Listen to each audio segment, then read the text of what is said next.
TRP Congress పొత్తు పెట్టుకుంటే మీ పరిస్థితి అవకాశం చిచ్చి నా పరిస్థితి గురించి కాదు, ఇది అవసరమా? ఫస్ట్ ఆఫ్ ఆల్ దేనికోసం పొత్తు పెట్టుకుంటున్నారు?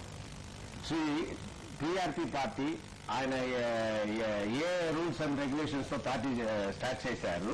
వదలవు కదరా నువ్వు కొట్టినాయాలా తిక్క తీరిందా? ఇది వచ్చి ఆ 18 ఎమ్మెల్యేస్ ఎందుకు ఆయన దగ్గర ఉన్నారు.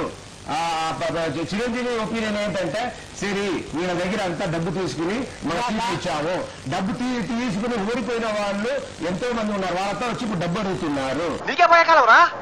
మన ఎవరితో రీజనల్ పార్టీ వద్దు, నేషనల్ పార్టీ మనం సోలోగా విన్ చేయాలి అని మిగిలిన వాళ్ళు చెప్పేసి సోలోగా విన్ చేసిన రాష్ట్రంలో ఎందుకు అవసరం లేని పొత్తు? నాశనం అయిపోతారా రే, అడుక్కు తినిపోతావు.